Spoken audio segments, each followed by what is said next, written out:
Mike. What are you doing? We're live. I don't know how it looks. Look at guys, Jordan's taking a pee-pee right now. If you guys are tuning in on YouTube here, let us know, how does the feed look? How does it look out there if you're watching? How does it sound? We got some wind. Looks good, sounds good. Great. Thank you guys so much for the feedback. We are out here on the Columbia River. We're gonna give you guys some summer steelhead tips tonight, do a little plunking, and hopefully catch a fish, but I don't know how long we're gonna hold it out because we literally have thunderstorms like approaching us from all angles. Literally 360 degrees, we're like right in the middle of it. Thunderstorms. Look at the wind coming across. We got one rod. Look at all that cottonwood flying at us. We got one rod out right now, and oh dude, look at you, bro. So we got one rod out right now, guys and gals out there watching, and we're gonna put 4 rods out total, and we just thought we'd show you guys kind of how this works. So this is what we spend a lot of our summer doing, is fishing out here on the Columbia River. And basically what we're doing is we're bringing a little boat, usually like something like that or something like Charles, or even a kayak, and then we're setting up shop on a beach along the Columbia, and we're running lines out, and I'll kind of show you. Charles is getting one rigged up right now, so we'll go through what that looks like. But basically we're going to be plunking with spin glows and coon shrimp, and we're about to get absolutely hammered. Though I don't know, you guys probably can't tell, but the wind is like gnarly right now. What?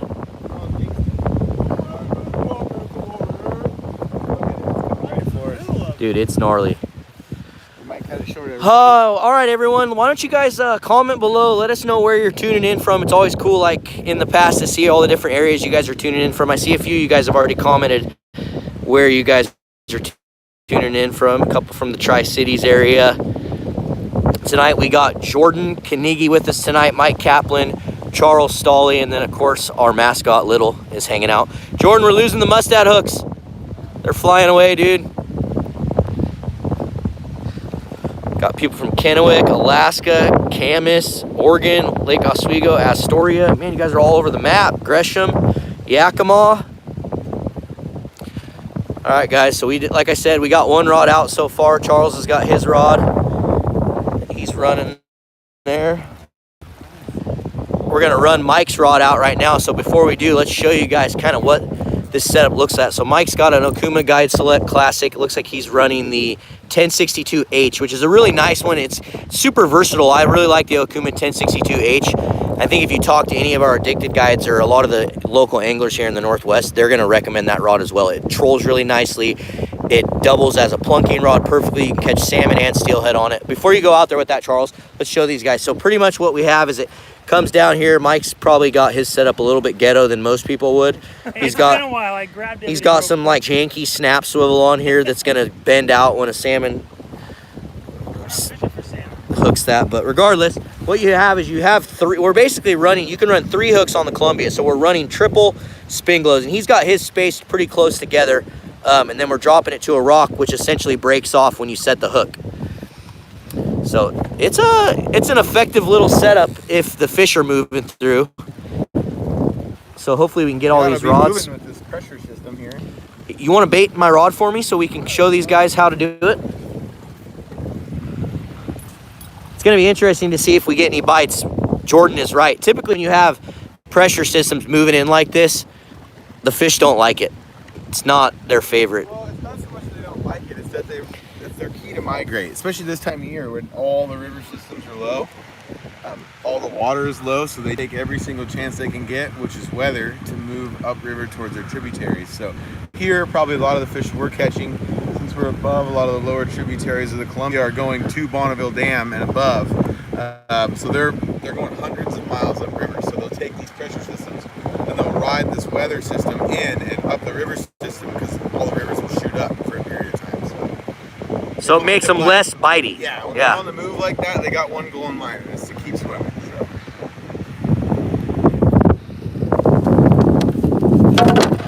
Ooh, freshies. Ooh. Millennial coons. What's everyone's favorite coon shrimp out there? We have really been liking the millennials.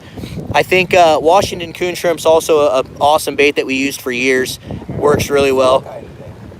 But in the last couple months, millennials have kind of been my go-to just because of the way they're cured, and I like that they're not dying the hell out of my hands. So to me, that's a major plus. So what we're gonna do here is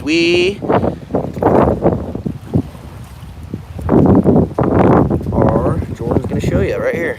Let you go about halfway up that tail. That way you get a little bit of meat. The head's not the most important part of this coon shrimp. So I like to go about halfway through the tail. Make sure you talk loud, Jordan. So I know it's gonna stay on there. I'm gonna take my bait loop. I'm gonna make a little wrappy-do right around the end of that tail, so that if that head does come off, we still get that meat and a little bit of that scent hanging on there still. So, and the key is don't pull that tight. It's not like a beta egg where you want to really cinch that down. Let that thing just naturally hold on to that tail so that you're not going to break that shrimp apart. Cool. Let's roll through it one more time here. Charles, I'm going to be ready to run here in a second. Yeah. Where are we at on Jordans? We just need to get spin glows and stuff rolling.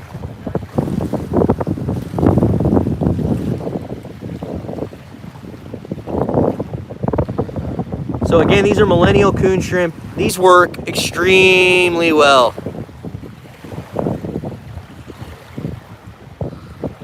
Michael Yurdy, I can guarantee if you had a mustad hook that you said is soft and weak, you were probably using the wrong model for the application that you were fishing, because mustad makes hooks all the way up to shark. They make hooks that literally people catch sharks on. I'll say the only flaw mustad has is their catalog's too big. Exactly. That's what I mean. Yeah, Michael, if you had a hook out there that you were using or whatever, and you just weren't using the right hook, because even when I kind of started gravitating toward using a lot of mustad stuff and we partnered with them, it was overwhelming to see all the catalog's like an inch thick. It's huge.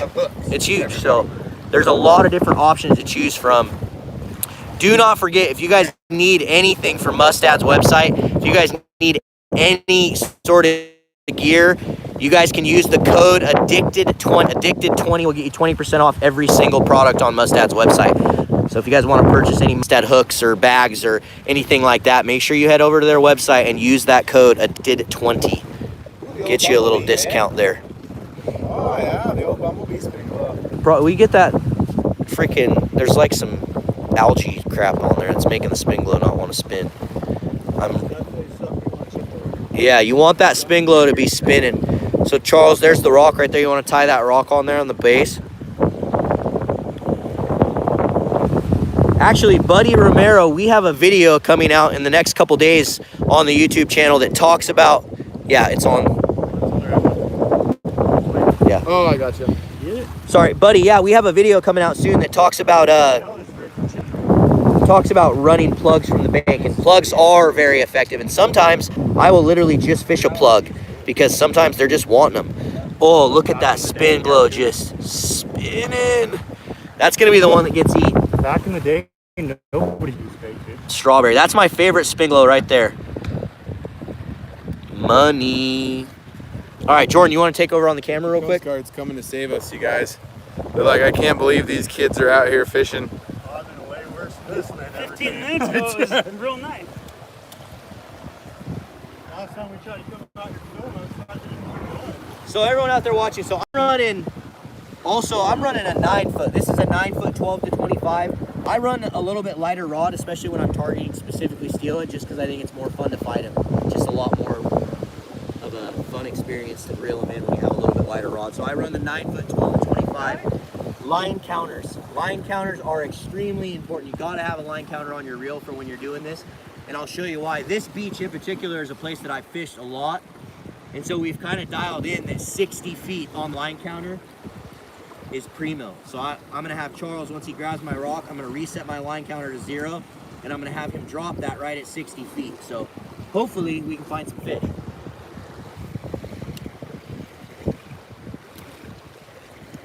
Probably let that go. New Addicted Romeos for Mike. Right when we come out with the Addicted Yoga Pants for women.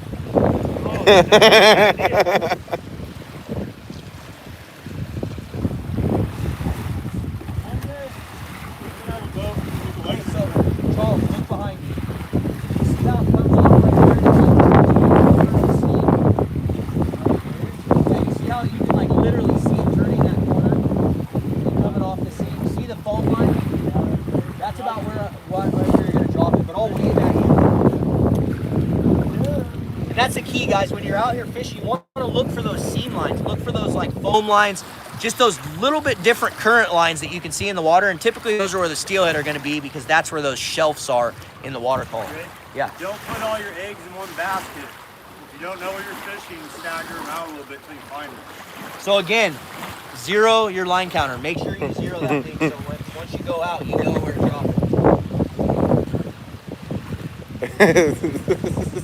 What? Oh, nothing. Charles reminded me of a really funny Norm Macdonald joke.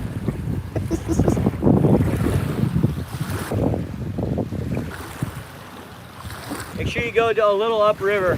God, there's all kinds of little sayings going on today. Current break, fish will bite.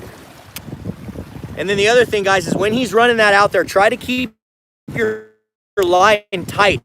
Try to keep that coon shrimp and all that bait and everything up, off. Go upriver a little bit. A little bit farther out. Right there, drop her.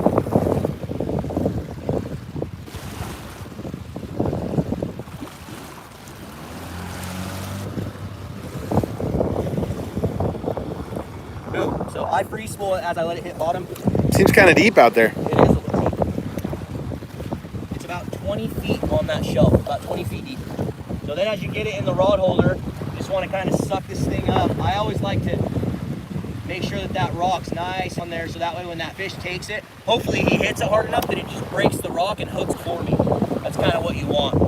And then the last piece is The old slingshot effect, eh? exactly the slingshot.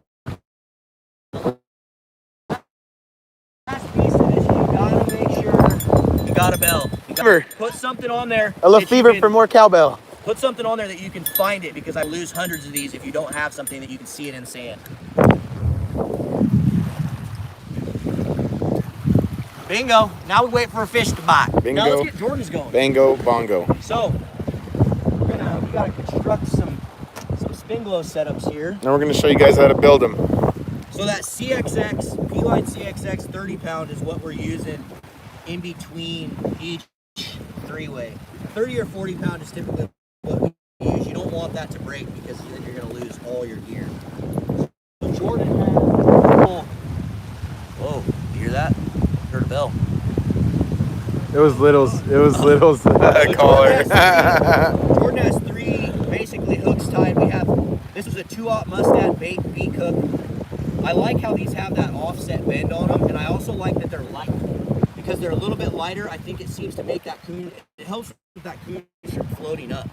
So Jordan left a huge tag end on there, which we're gonna get off because that'll mess up your coon shrimp.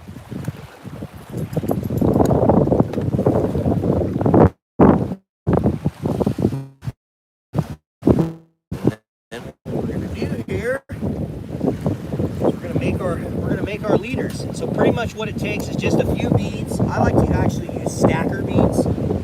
It makes it a lot easier, and basically all that is all your beads basically built into one.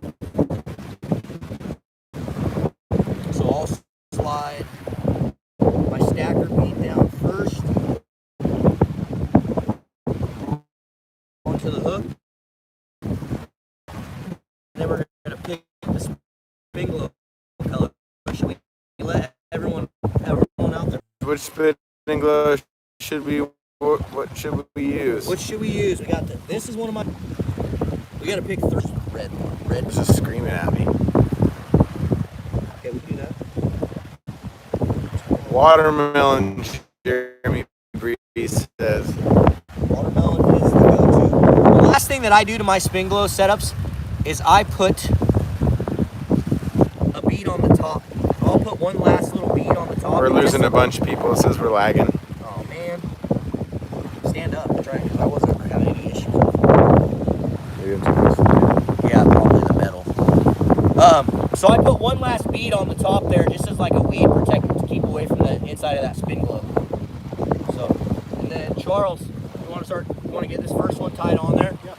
And the one thing you guys want to make sure you do is you want to make sure that your leader is shorter than in between each of your setups so they don't tangle on each other. Charles, you want to show them kind of what I was talking about there? Lots of lagging hard. Walk over there. So where's Charles? Whew, look at those clouds, everybody. Hopefully that's not lagging for you. It's making me want to lag.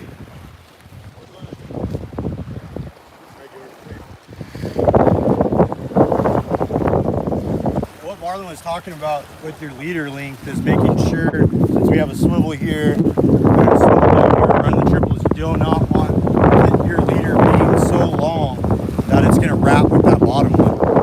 I've caught fish, we've tested it, my rates like 6 inches off the swivel.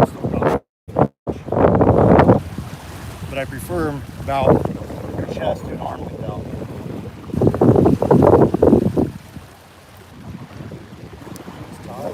Hot on there.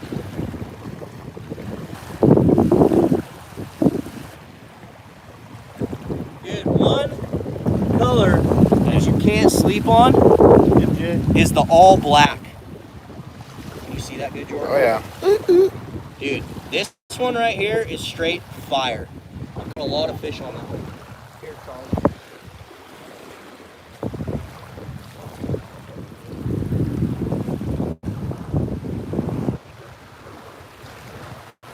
I catch way more fish on the bottom and the middle speckled than I do the top, so I always try to put like my lucky or my good colors on the bottom too.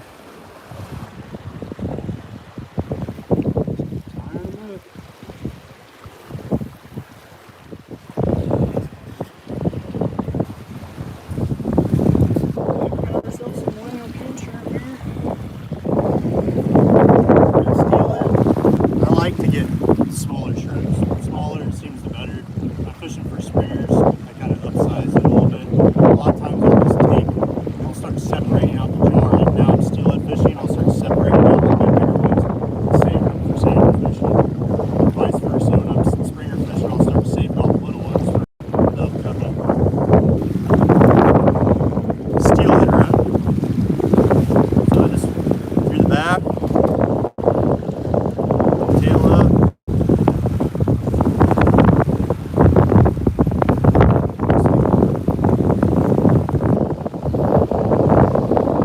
I used to use like stretchy thread and stuff when I was starting out doing this, trying to get in it. Oh, we're screwed. I don't like it. We are so screwed. That's not missing us.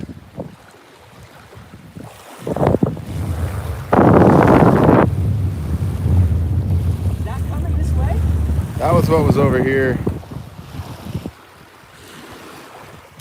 We're getting whatever's coming upriver, which isn't that bad.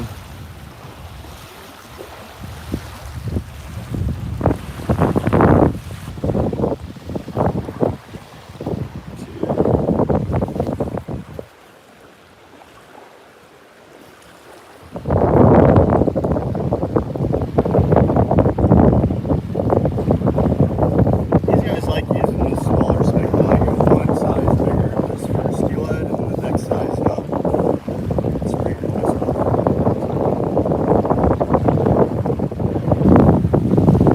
I've never had an issue with sockeye or steelhead or anything. Dude, these bags, I'm telling you, I've been using these mustad bags for literally everything. I've switched it to my plunking bag now, and I can fit all three of my boxes in here Still looks good. that I need for plunking. And then basically I have my leader material and all my hooks in the front pocket here.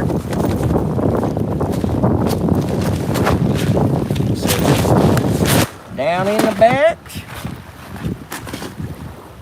Zipper on up. This still looks new because it is new. I literally just switched this. I bought one of these for my plunking setup. It's perfect. Got my freaking Gerber scissors, my bait towel hooked onto the back. Mustad backpacks are pretty freaking sweet. I keep saying it, I'm gonna keep saying it. I think all their just boom bags and everything that they make is freaking awesome. Aren't you liking it all, Jordan? Oh yeah, and don't forget everybody that discount code. You can get yourself one. Oh, you freaking Jordan. Look what I did, everybody.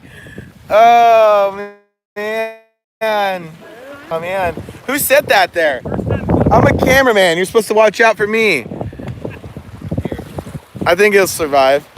Shot little. I think it's All right, guys. it's the top one anyways. Like, Jordan. it don't matter. Jordan failed. It's the middle, dude. Look at the imprint that it made. It's like a Coon shrimp imprint. Did it ruin the freaking spin glow? No, watermelon's fine. Yeah. What's going on, Zach? What's up, everyone tuning in? I know it's kind of... There's some guys that are literally picking all the swing glows and look for one that had like an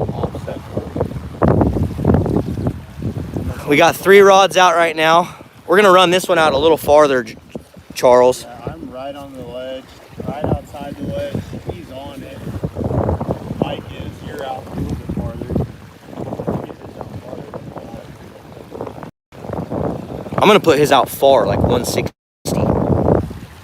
Like far. Me? Yeah, man, I should be right where I need to be.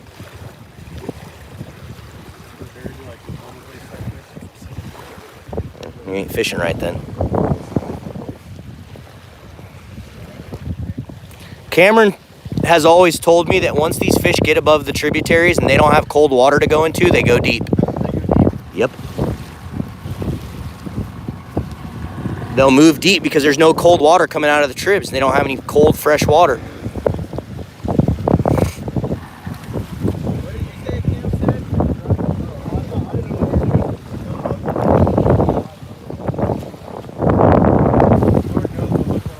So this spot that we're fishing right here, we consistently catch steelhead from 32 to 40 feet. 32 to 40 feet. But also, when the water temperature is a little bit different and when the tide's not as hard, or I mean, when the tide's weak and not pushing as hard, sometimes those fish will, sorry, opposite. When the tide is pushing hard and you have different water temperatures or high currents, a lot of times those fish will come in and we'll get them in 10 to 20 feet. But as the water drops and the Columbia gets warmer throughout the year and we get lower water in the Columbia, those fish move out to 30 to 40 feet, sometimes deeper. But like Charles said, you just never know with these fish. Sometimes they're hard to freaking predict. So that's why we have fish rods currently ran like in all different areas.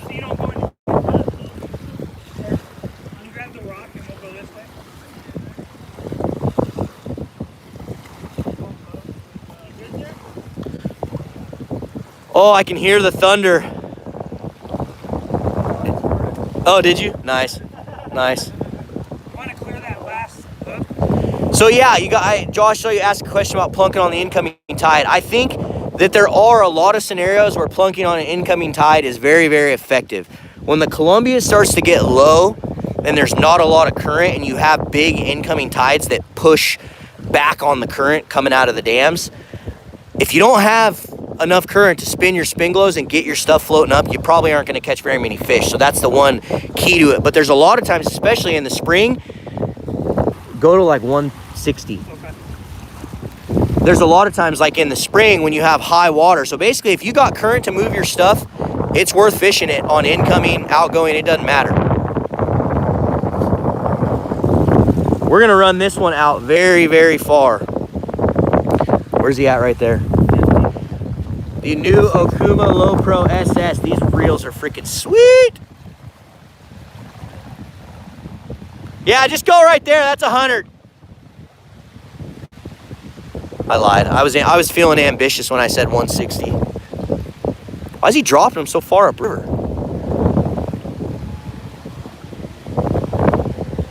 So that's the other key, like Charles just did right there. You want to make sure you drop your rock a little bit upriver, so that way as it kind of landed perfect, didn't it? So what happens is as you cruise your boat upriver and then you drop your rock, you want to be facing just a little bit upriver and a little bit above where your rod holder is. So that way when it actually falls and it's coming down current, it falls right in line with your rod. And then as always, you want to pull all your slack, any slack in that thing, you want to pull it out. And you want to be careful with it not to do too much because then you could break your breaker rock.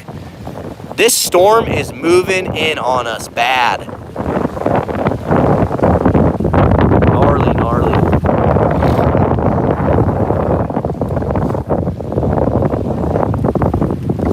And honestly, guys, right now it's not that great of steelhead fishing in the Columbia River, I'll be completely honest. There's sections of the river that are fishing okay if you can find them, but you know, if you just look at the dam counts, there's like 50 steelhead a day going over the dam. So you don't have a lot of opportunity to get after them, but you can't catch them if you ain't out here. So we figured, hey, why not go out and give it hell for a couple hours and see if we can't whack one. But also just wanted to kind of show you guys the setup and show you how we do it, because I know sometimes we, as anglers in the Northwest, we can kind of get down on ourselves as how our fisheries are, but this won't last, guys. Jordan, you don't think your boat will get stuck on the sand, do you?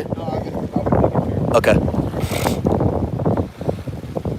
All right, everyone, I think we've been on YouTube for about 26 minutes now, so we're gonna cut it loose and head over to the old Facebook page. So if you want to continue to join us, head over to Facebook. Yeah, I know, I wish we could fish for summer Chinook.